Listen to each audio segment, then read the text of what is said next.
Jake Ellison sat in the back row of the Great Chamber on Athvera, the capital world of the Galactic Council. He had been sitting in that same seat for 3 years, not because he liked it, but because no one ever offered him a better one. The chamber was enormous, shaped like a half-moon, filled with delegates from over 100 species. The air smelled like a dozen different atmospheres mixed together, filtered through machines that hummed so quietly you forgot they were there. Machines that human engineers had installed 60 years ago. A Thailand delegate named Vorat stood at the central podium. He was tall, gray-skinned with 4 eyes that never seemed to blink. He was talking about resource allocation for the outer systems, and somewhere in the middle of his speech he made a joke. He said the council should simply ask the humans to handle it, since they seemed to enjoy being the galaxy's janitors. The chamber laughed. Not all of them, but enough.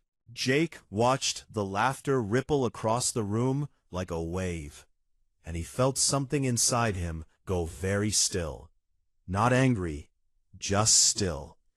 Like the moment before you decide to put something down and never pick it up again. He left the chamber without saying a word. 6,000 light-years away, Commander Nate Caldwell stood on the bridge of the USS Starfall, a deep space carrier that had been patrolling the Fringe Corridor for the last 9 years. The Fringe was the most dangerous stretch of space in the known galaxy. Pirate fleets hid in its asteroid fields. Raider clans used its dark nebulae as staging grounds. Dozens of alien trade convoys passed through it every week, and every single one of them depended on human patrols to keep them alive. None of those species had ever once offered to help with the patrols. None of them had ever sent a ship to share the burden. Nate received the orders at 0300 ship time. They came through on a channel so encrypted it took the Starfall systems 4 minutes to decode. The message was short. It had a code name, Silent Tide, and a set of instructions that were so clear and so final that Nate read them twice just to be sure. He was to begin a full withdrawal of all human military assets from the Fringe Corridor. No announcements, no warnings, no goodbyes. He was to pull his ships out quietly over the course of 6 weeks and leave nothing behind. He stood there for a long time, staring at the message. Then he called his executive officer to the bridge and began. On the Dravari homeworld, a planet of red dust and pale green skies, Megan Holt was elbow-deep in a gene sequencer when her recall orders arrived.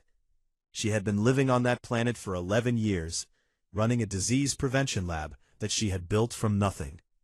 The Dravari were a proud species, tall and sharp-featured, and they had never once treated her as an equal. They used her research. They relied on her treatments. But they called humans slow and simple behind her back, and sometimes to her face. She had learned to let it go. She told herself the work mattered more than the insults. Her superior back on Earth, a man named Greg Dunham, delivered the news over a secure channel. She was to archive all of her research, transfer nothing to the local scientists, and board a transport within 72 hours. Megan felt her stomach drop. She told him she was in the middle of synthesizing an enzyme inhibitor that was keeping a respiratory plague under control. If she left, the synthesis would stop. People would die.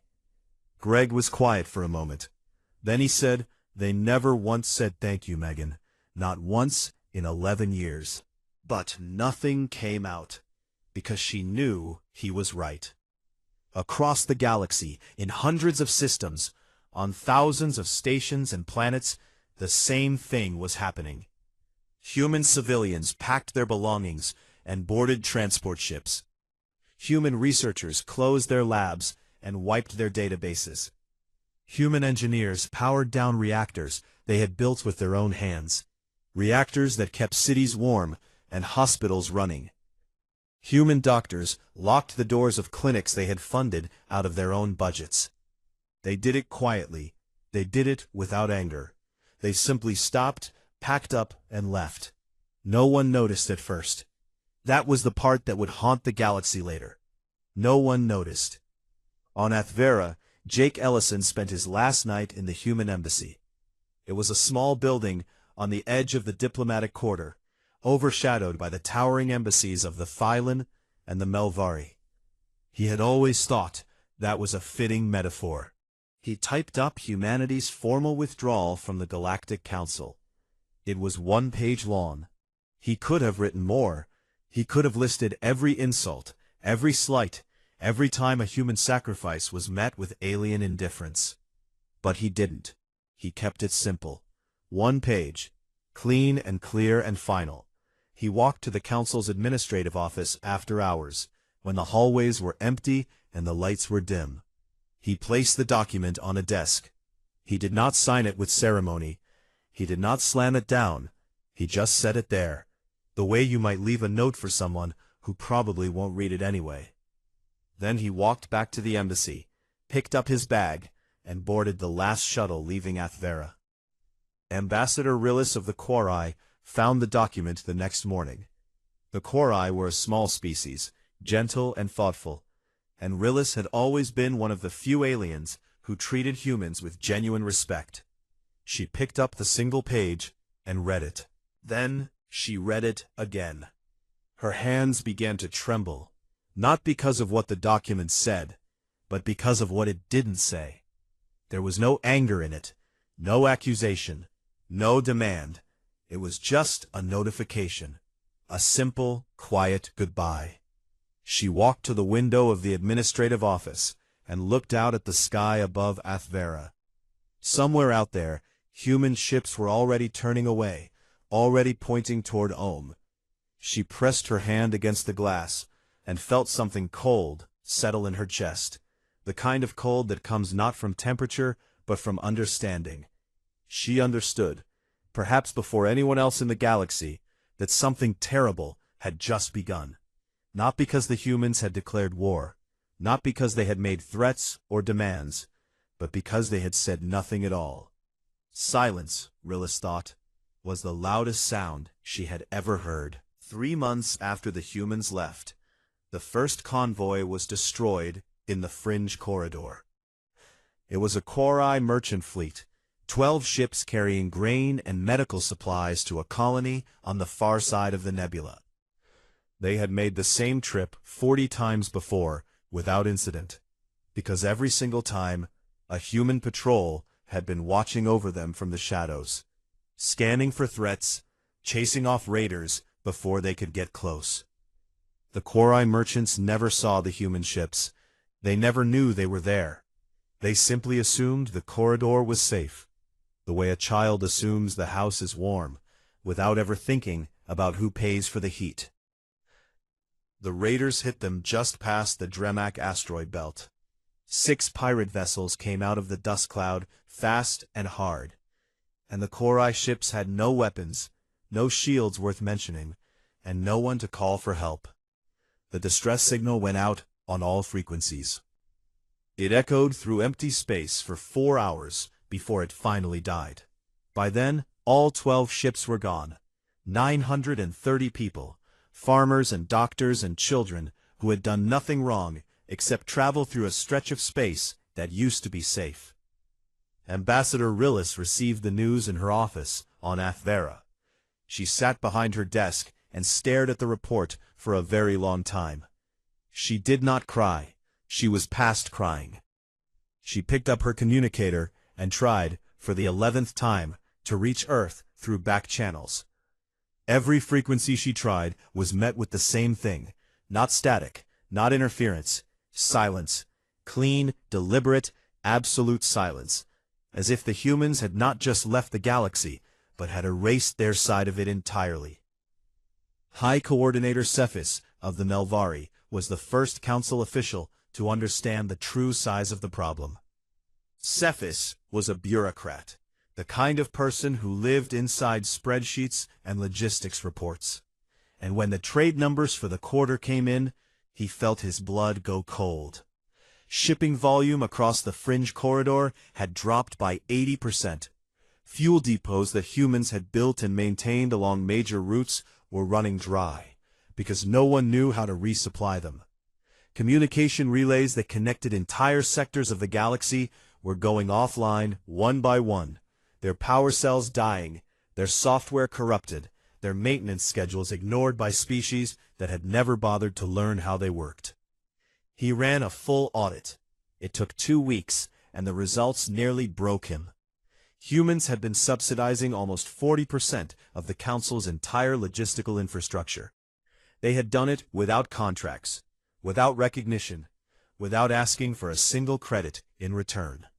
They had simply seen things that needed doing and done them, year after year, decade after decade, while the rest of the galaxy looked the other way. Cephas brought his findings to High Chancellor Vorath. He laid the data on the table and waited. Vorath looked at it the way someone looks at a stain on their shirt, with mild irritation and no real concern. He told Cephas to find replacements. Cephas told him there were none. No other species had the engineering knowledge, the logistical capacity, or the willingness to do what the humans had done. Vorath waved his hand and said the Council would adapt. He said this with the confidence of someone who had never in his life had to fix anything himself. The galaxy did not adapt. On the Dravari homeworld, the plague came back. Megan Holt's enzyme inhibitor had been the only thing keeping it suppressed, and without her lab producing fresh batches every week, the existing supply ran out in less than a month. The first cases appeared in the capital city, then the southern provinces, then everywhere. The Dravari government scrambled to find someone who could replicate the treatment, but the formula was complex, built on 11 years of Megan's research she had been ordered to archive and take with her. The Dravari had never asked her to teach them. They had never asked to learn. They had simply used what she gave them and assumed it would always be there. Within 6 weeks, hospitals across the planet were overwhelmed. The Dravari ambassador stood before the Council and begged for help. He was shaking. His voice cracked. He described children dying in hallways because there were no beds left. The chamber was quiet, but it was not the respectful quiet of sympathy. It was the uncomfortable quiet of people who knew they should do something, but had no idea what. No one could help. No one had the expertise. And then, as if the galaxy had decided to punish itself, the border between the Thylan and the Valesi caught fire. It had been a tense border for over a century. Two proud, militaristic species sharing a stretch of space rich in resources and short on patience. For 112 years, human diplomats had kept the peace. They had shuttled back and forth between the two capitals, translating not just languages, but intentions, calming tempers, finding compromises, doing the exhausting and thankless work of making sure two species who hated each other never quite hated each other enough to start shooting. The diplomats were gone now. There was no one left to translate, no one left to calm. A Thywan mining vessel crossed into disputed space and was fired upon by a Valesi patrol. The Thylan responded by sending warships. The Valesi matched them. Within 4 days, there were 100 ships facing each other across a line that had held for a century. And the only people who had ever known how to hold it were sitting on a porch somewhere on Earth, drinking coffee and watching the rain. Defense Minister Kravoth, Vorath's military advisor, had once called human fleets decorative. He had said this at a dinner party, and people had laughed, because it was easy to laugh at the species that did the hard work, while you drank wine and took credit. Kravoth was not laughing now. He was standing in the Council's war room, staring at a tactical display that showed the Thylan-Valesi border dissolving into chaos, and he had no idea what to do. Human commanders had written the playbook for every major peacekeeping operation in living memory. Kravoth had never read it. He had never thought he needed to. Vorath appeared on the Council's public broadcast that evening. He stood at the podium where he had once mocked the humans, and told the galaxy that their departure was irrelevant. He said the council was strong. He said the council would endure.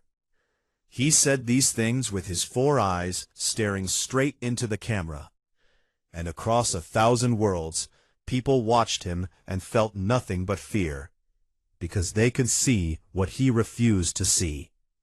The machine was breaking. The gear was missing. And the sound it made as it ground itself apart was the sound of a galaxy learning too late what it had thrown away. Rillis watched the broadcast alone in her office. When it was over, she turned off the screen and sat in the dark. She thought about Jake Ellison, the quiet human who had placed a single page on a desk and walked away without a word. She thought about how small that gesture had seemed at the time, and how enormous it seemed now. She whispered into the dark room, to no one, "What have we done?" It never does. 8 months after the humans left, a woman named Katie Marsh sat alone in a small room on a neutral trading station called Outpost Ven, writing the most important article of her life. Katie was human. She was a journalist who had chosen to stay behind when everyone else went home. Not because she disagreed with the departure, but because she believed someone should witness what came next. She had rented a tiny compartment on the station, barely big enough for a bed and a desk, and she spent her days interviewing the aliens who passed through. Traders, refugees, soldiers on leave, ordinary people from a dozen species who were all, in their own way, trying to understand what had gone wrong with the galaxy. She had spoken to a Quori shopkeeper that morning, an old man with silver-blue skin and hands that shook when he talked. He had lived on a human space station for 20 years before the withdrawal. He sold fabric and thread, and his best customers had been human families. He told Katie that the humans used to fix things on the station, not because anyone asked them to, not because it was their job, but because they noticed when something was broken, and it bothered them to leave it that way. A flickering light in a hallway, a leaking pipe in the market, a bench with a cracked leg. They just fixed it. He said he never realized how much they did until they were gone, and everything started to break at the same time. Katie published the article that evening. She titled it simply, and the piece spread across alien networks faster than anything she had ever written. Within a week, it had been translated into 40 languages. Billions of beings read it. Many of them cried, not because the article was sad, but because it described something they recognized. They all had a version of that story. They all knew a human who had helped without being asked, and they had all taken it for granted. Back on Athvera, High Coordinator Cephas was buried in data, and every new number was worse than the last. His audit had expanded from logistics into infrastructure, and what he found terrified him. Human engineers had been quietly reinforcing the Council's core systems for decades. They had patched failing power grids, upgraded communication arrays, redesigned water purification networks, and reinforced structural supports on dozens of space stations. They had done all of this without filing reports, without requesting budgets, and without telling anyone. They just did it, the same way they fixed broken benches and leaking pipes, because it needed doing and no one else was going to do it. Now those patches were failing. A power grid on a Melvari station overloaded and blacked out an entire residential sector for 3 days. A communication array in the Korath system went offline, cutting 12 colonies off from the rest of the galaxy. A water purification plant on a Thylan border world began producing contaminated water because a filter that a human engineer had secretly upgraded 14 years ago had finally worn out, and no one even knew it existed until it stopped working. Cephas stood in his office and stared at a map of the galaxy. Red dots marked every system where human-maintained infrastructure was failing. There were so many red dots that parts of the map looked like they were bleeding. The war between the Thylan and the Valesi had grown into something monstrous. 6 star systems were now contested. Fleets clashed in the dark between worlds, and the casualties were no longer measured in hundreds, but in hundreds of thousands. The council voted to send a peacekeeping force, but when they tried to assemble one, they discovered something that should have been obvious, but somehow never was. Every major peacekeeping operation in the last 200 years had been led by human commanders, crewed by human soldiers, and coordinated by human strategists. The council had no one trained for it. They had no doctrine. They had no experience. They had let the humans do it all, every single time, and now they were standing in front of a fire with no idea how to put it out.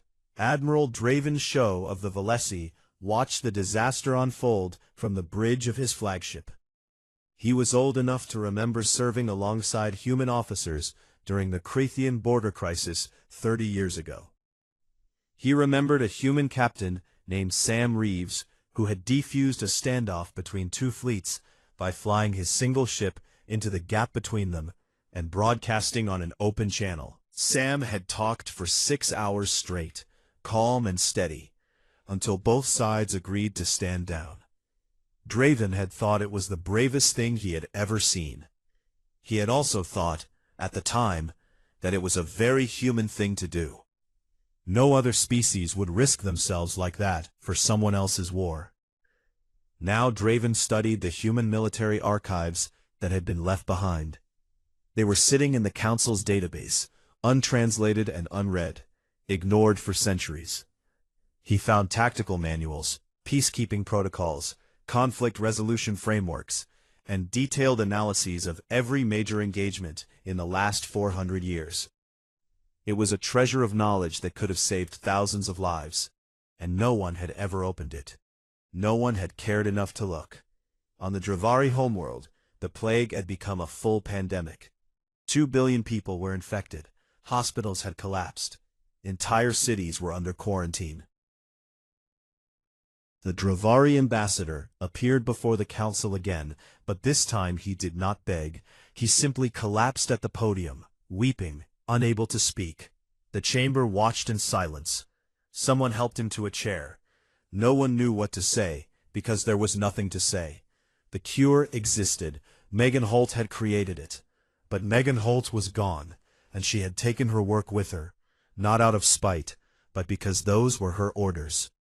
And because in 11 years, not a single Dravari had ever asked to learn what she knew. Vorath faced a no-confidence vote that afternoon.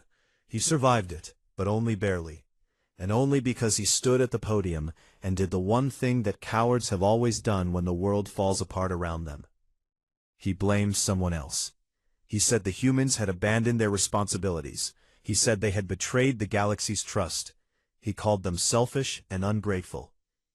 Rillis, sitting in her seat, listened to every word. When he was done, she stood up and said, quietly but clearly enough for the entire chamber to hear, that what Vorath had just said was the most delusional statement in the history of the Galactic Council. Then she sat down. The chamber was silent. That night, Katie Marsh received an anonymous transmission from the direction of Earth space. It was not addressed to anyone. It was not encrypted. It was just a single line of text, drifting through space like a message in a bottle. It read, "We didn't leave because we hated them. We left because they made it clear we were nothing, and we believed them long enough to finally agree." Katie read it 7 times. Then she turned off her terminal, lay down on her small bed, and stared at the ceiling of her tiny room on a station that was slowly falling apart, in a galaxy that was doing the same. 14 months after the humans departed, the galactic economy broke. It did not break the way a bone breaks, clean and sudden. It broke the way a bridge breaks, slowly at first, a groan here, a crack there, small pieces falling away while everyone standing on it tells themselves it will hold. And then, all at once, it doesn't. Trade across the galaxy had dropped by 60%. The shipping lanes that humans had built and maintained were degrading faster than anyone could repair them. Navigation beacons went dark. Fuel stations ran dry. Insurance companies refused to cover convoys through the fringe corridor, because the fringe corridor had become a graveyard. 3 species faced famine, because the food shipments they depended on could no longer reach them safely. 2 species, the Korath and the Selen, faced extinction-level resource shortages because the supply chains that kept their homeworlds alive had been routed through human-maintained corridors that no longer existed. On Athvera, the Council met every day now, and every day the news was worse. The Phylon-Velocity War had turned into something no one could control. Both sides had deployed weapons that were banned under galactic treaties, weapons that burned atmospheres and poisoned oceans and left worlds uninhabitable for centuries. The treaties that banned these weapons had been negotiated by human diplomats. The enforcement mechanisms had been designed by human lawyers. Without either, the treaties were just words on a screen, and words on a screen had never stopped a war. Vorath was removed from power on a Tuesday. It was not a vote, it was not a legal process. A coalition of delegates from 9 species walked into the council chamber during a session, surrounded Vorath at the podium, and told him he was finished. There were no weapons, there was no violence. They simply stood around him, these representatives of worlds that were starving and burning and dying, and they looked at him with eyes that held nothing but contempt. Vorath tried to speak. One of the delegates, a Korai woman with white hair and steady hands, said, "You have spoken enough." He was escorted from the building and exiled from Athvera that same day. No one defended him. No one even looked at him as he left. Rilis was appointed interim chancellor. She did not want the position. She took it because someone had to, and because she was the only person left in the council who still had any idea what to do, even though what she had to do was the hardest thing she had ever faced. Her first act was to open a formal communication channel to Earth. She did not send a political message. She did not send a list of demands, or a diplomatic proposal, or a carefully worded statement drafted by a committee. She sat alone in her office, in front of a recording device, and she spoke from the heart for 11 minutes. She talked about a human doctor named Sam Reeves, who had come to the Korai homeworld 20 years ago during the Krethian flu outbreak. The outbreak had killed 80,000 Korai in 2 weeks, and the Korai medical system had been overwhelmed. Sam Reeves had flown in on a transport ship loaded with medicine and equipment that he had paid for himself. He worked for 40 days without rest, sleeping in hallways, eating whatever someone put in his hands, treating patients until his own hands shook from exhaustion. He saved over 12,000 lives. When it was over, the Korai government sent him a formal letter of thanks. It was 1 paragraph long. He never received anything else. Rilis talked about the human engineers who had rebuilt the Korai aqueducts after the great earthquakes. They had come with machines and materials and worked for 2 years in the dust and the heat. And when they were done, they refused payment. The project leader, a young woman with sunburned skin and tired eyes, had said, "You needed water. We knew how to get it to you. That's enough."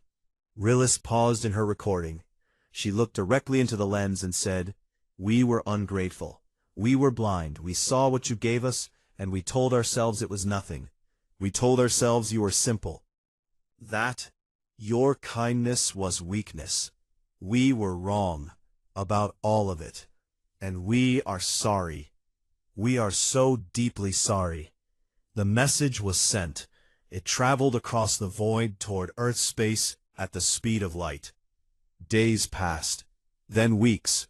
The channel remained open. No response came. Rilis checked the channel every morning. Every morning, there was nothing. Katie Marsh, still living on Outpost Ven, made a decision that most people told her was insane. She bought fuel for her small ship, stocked it with enough food for a month, and flew toward human-controlled space. She was, as far as anyone knew, the first non-military person to attempt contact with humanity since the withdrawal. She crossed the border expecting to find wreckage, debris, some sign of a civilization in retreat. Instead, she found order. Human stations were operational, their lights glowing steady in the dark. Traffic moved between colonies in neat, organized patterns. Sensor arrays swept the space around her the moment she entered, and within minutes, a patrol vessel appeared on her scope. The ship was called the Ridgeline. Its commander was a young officer named Lieutenant Aaron Price. He hailed her with a voice that was calm and professional and completely devoid of hostility. He asked her to identify herself and state her purpose. She told him she was a journalist. She told him she wanted to talk. She told him the galaxy was falling apart, and she wanted to understand why the humans had left. Aaron Price was quiet for a moment. Then he said, "Ma'am, I appreciate you coming out here, and I mean that, but I can't let you through. This border is closed." Katie asked him if there was any anger, if the humans were punishing the galaxy, if this was revenge. Aaron's voice softened, just slightly, just enough for Katie to hear something in it that made her chest ache. He said, "We're not angry anymore. That's the part they won't understand. We're not punishing anyone. We're not trying to teach anyone a lesson. We're just done. We gave everything we had for 400 years, and it wasn't enough. It was never going to be enough, so we stopped. That's all." Katie asked if there was any chance they would come back. The line was quiet for a long time. Then Aaron said, "I have a daughter, ma'am. She's 4 years old. She has never once been called inferior. She has never been laughed at for trying to help someone. She sleeps well at night. I'd like to keep it that way." He paused. "Safe travels home." The channel closed. Katie sat in her cockpit, alone in the dark between the stars, and she understood. She understood that this was not anger. This was not pride. This was a species that had been hurt so many times and so deeply that it had finally built a wall, not to keep others out, but to keep its own heart from breaking again. She turned her ship around and flew back to Outpost Ven. She wrote her account that night and published it the next morning. It spread across every network in the galaxy within hours. Billions of beings read Aaron Price's words, and for the first time, the galaxy did not feel anger or fear or confusion. It felt shame. And shame, Katie thought, as she stared at the numbers climbing on her screen, was the first honest thing the galaxy had felt in a very long time. 2 years after the humans left, the galaxy was still alive. Barely. The war between the Thylan and the Valesi had ended, not because anyone had negotiated a peace, but because both sides had simply run out of the will to keep fighting. Their fleets were shattered. Their border worlds were burned. Millions were dead, and the survivors were too tired and too hungry to hold a weapon. They stopped shooting the way a sick animal stops walking. Not by choice, by exhaustion. The Dravari plague had been contained, but not cured. The Dravari government had done the only thing it could, and sealed off infected regions entirely. Hard quarantine. No one in, no one out. Behind those sealed borders, people lived and died with a disease that a human scientist had once held at bay, with a treatment she built in a lab that no longer existed. The official death toll was 9 million. No one wanted to count that high. Trade had partially resumed, but at a fraction of what it used to be. Ships moved through the old lanes carefully, like animals returning to a forest after a fire, sniffing the air, ready to run. Pirate attacks were still common. There were no human patrols to stop them. The Council had tried to build its own peacekeeping fleet, but it was small and poorly trained, and everyone knew it. The galaxy had become a darker, colder, more dangerous place, and the beings who lived in it were beginning to accept that this was simply how things were now. On Athvera, Rillis had sent 47 messages to Earth. She had recorded each one personally. Some were short, some were long. In one of them, she talked for nearly an hour about the history of human-Quori relations, about every kindness, every sacrifice, every moment when a human had reached out a hand and a Quori had failed to reach back. She sent them all into the void, toward Earth space. She received no response to any of them. Not one. She did not stop sending them. On a quiet morning in the Council's second year without humanity, Rillis convened a special session. She did not call it a policy meeting or a strategic review. She called it a remembrance. The delegates filed into the great chamber slowly, many of them new, many of them replacing officials who had resigned or been removed in the chaos of the past 2 years. They sat in their seats and waited, and the chamber was more quiet than it had been in living memory. Cephas stood at the podium. He was thinner than he used to be. The audit had aged him. He held a document that he had spent 6 months compiling, a complete accounting of everything humanity had done for the galaxy during its 400 years of Council membership. Every peacekeeping mission, every medical intervention, every infrastructure project, every trade route they protected, every famine they helped prevent, every war they helped stop, every small and invisible act of maintenance and care that had kept the galaxy running while no one watched and no one thanked them. He began to read. He read for 6 hours. He read about human ships that had evacuated alien civilians from war zones while their own crews were under fire. He read about human doctors who had traveled to plague worlds, knowing they might not come back. He read about engineers who had spent their careers on alien stations, far from home, far from their families, fixing things that no one knew were broken until they were fixed. He read about diplomats who had spent decades learning alien languages and alien customs and alien ways of thinking, not because they had to, but because they believed that understanding someone was the first step toward helping them. The chamber was silent the entire time. Some delegates wept. Some simply sat with their heads bowed, unable to look up. Voraf's old seat was empty. No one had taken it. No one wanted to sit where he had sat. When Cephas reached the end of the document, he paused. He looked up from the podium and said, "I added a personal note at the end. I hope the Council will forgive me the liberty." He cleared his throat and read the final lines. No species in the history of this Council gave more and asked for less, and no species was treated with more contempt for doing so. This is not their shame. It is ours. He stepped down from the podium. No one spoke for a very long time. Rillis proposed the construction of a memorial. Not a monument to humanity, she said, but a monument to the galaxy's failure. A reminder, carved in stone and metal, of what happens when you take kindness for weakness and generosity for obligation. The vote was unanimous. Every single delegate raised their hand. It was the first unanimous vote in the Council's history. In her small room on Outpost Ven, Katie Marsh sat at her desk with her headphones on, scanning frequencies the way she did every night.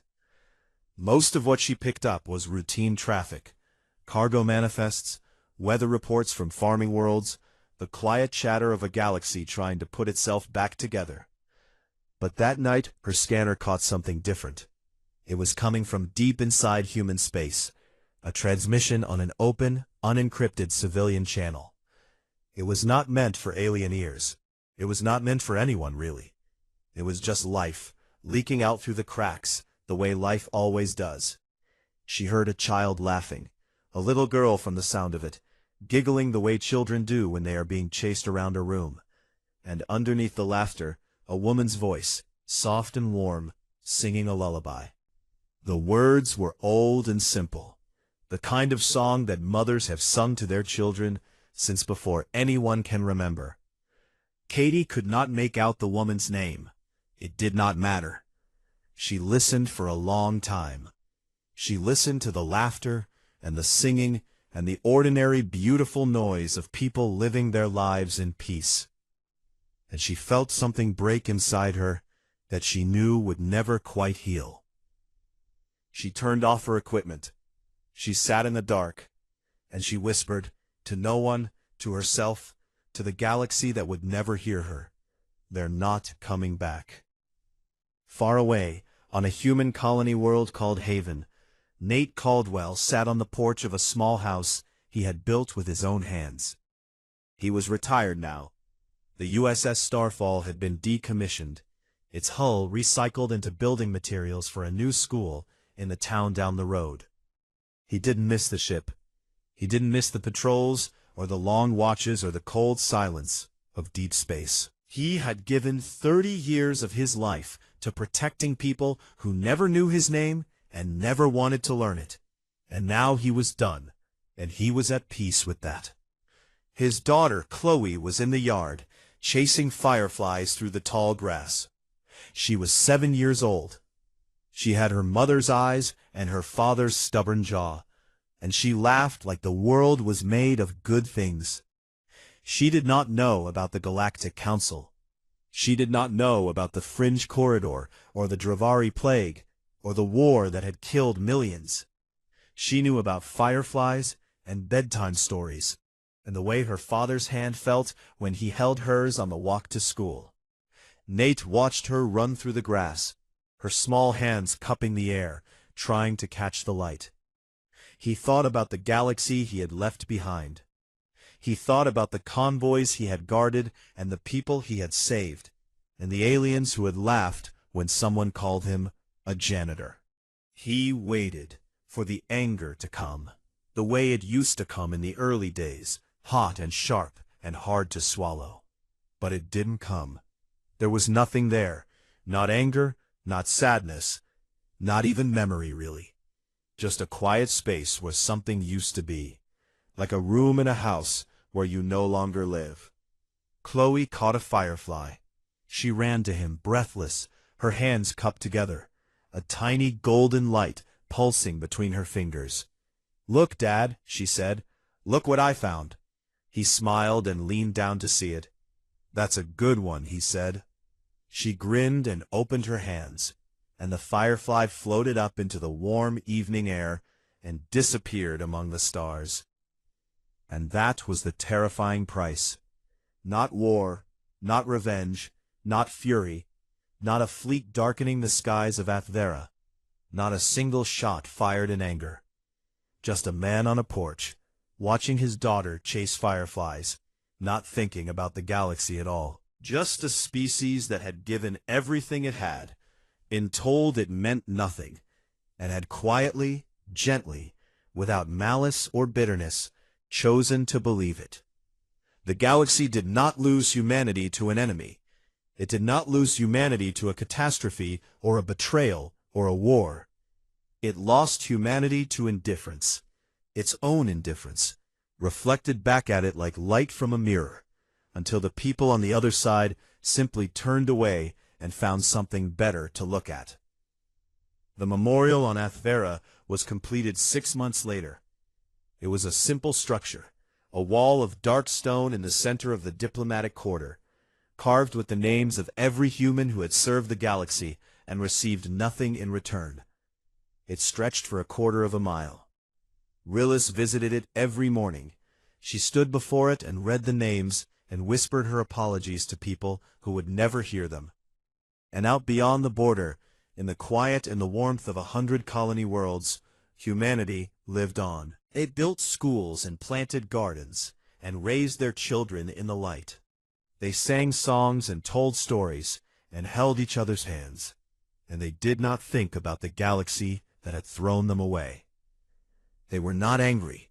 They were not waiting. They were simply, finally, home.